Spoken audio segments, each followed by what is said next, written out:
হিমুর কিচেনে সবাইকে স্বাগত। আজকে আমি বানাবো রেখা মাছ দিয়ে একটা দুর্দান্ত রেসিপি। এই মাছটি তাই আমি প্রথমে ভালোভাবে কেটে নেব।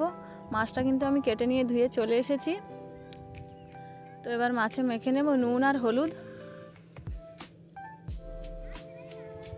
নুন হলুদ মাখা হয়ে গেছে। এদিকে কড়াইটা গরম করে কড়াইতে দিয়ে দিয়েছি সরষের তেল।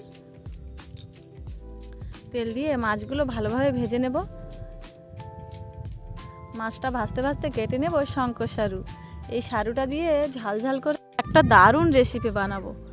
তো প্রথমে আমি কেটে নিয়েছি শঙ্কর সারু, আলু, বেগুন, এগুলো সব আমার কাটা হয়ে গেছে। এদিকে মাছটাও ভাজা হয়ে গেছে। আমি বেটে নেব আদা আর রসুন। আর কড়াইতে মাছ ভাজা তেল থাকাতে আমি আর কিন্তু তেল দিইনি।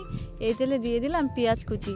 পেঁয়াজ কুচিটা একটু লাল লাল করে ভেজে নিয়ে দিয়ে দেবো আদা রসুন বাটা।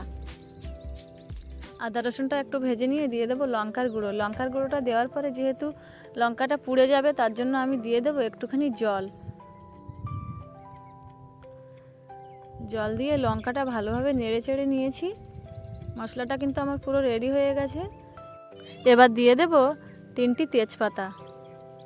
তেজপাতাটা দিয়ে একটুখানি নাড়াচাড়া করে দিয়ে দেব ধুয়ে রাখা আলু, বেগুন আর শঙ্কর সারু। এগুলো দিয়ে কিছু সময় কষিয়ে নেব। এই রেসিপিটা কিন্তু ঝাল ঝাল করে বানালে খেতে খুব সুন্দর লাগে। আর যেহেতু সারুর রেসিপি তার জন্য একটু ঝালটা তো বেশি দিতেই হবে। তো এবার আমি দিয়ে দেব স্বাদ মতো নুন আর হলুদ। নুন হলুদ দিয়ে আমি আবারও কষাবো। এবার একটু ঢাক দিয়ে দেব।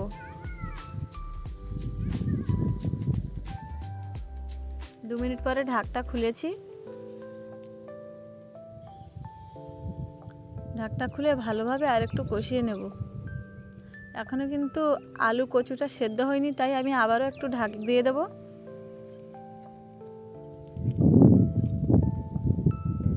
এবার ঢাকটা আমি 3 মিনিট পরে খুলেছি। বেগুন থেকে একটু জল বেরিয়েছে। এবার মনে হয় কচুটা আর আলুটা সেদ্ধ হয়ে গেছে। এবার আমি 3 মিনিটের মতো কষিয়ে নিয়ে জল দিয়ে দেব। তরকারিটা কিন্তু আমার পুরো কষানো হয়ে গেছে। এবার আমি জল দিয়ে দেব। জলটা কিন্তু আমি একটু বেশি করে দেব, কারণ এই তরকারিটা একটু পাতলা ঝোল হবে, বেশি ঘন হবে না। তার জন্য জলটা আমি বেশি করে দিয়ে ঢাক দিয়ে দেব।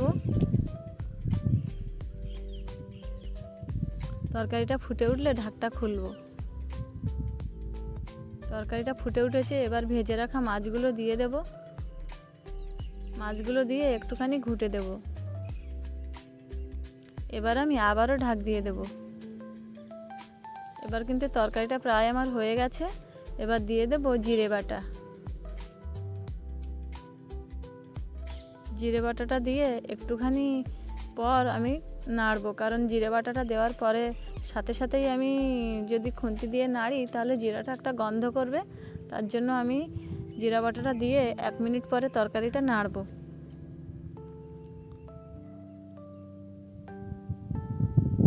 তরকারি কিন্তু খুব সুন্দর একটা গন্ধ বেরিয়েছে। তরকারি কিন্তু আমার প্রায় হয়ে গেছে।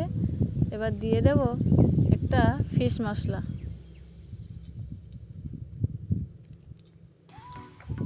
মশলাটা দিয়েই কিন্তু আমি তরকারিটা নামিয়ে নিয়ে আসবো। এটা কিন্তু একদম বাঙালি ধরনের রেসিপি। এই রেসিপিটা কিন্তু বাঙালি খুব খেতে বেশি ভালোবাসে।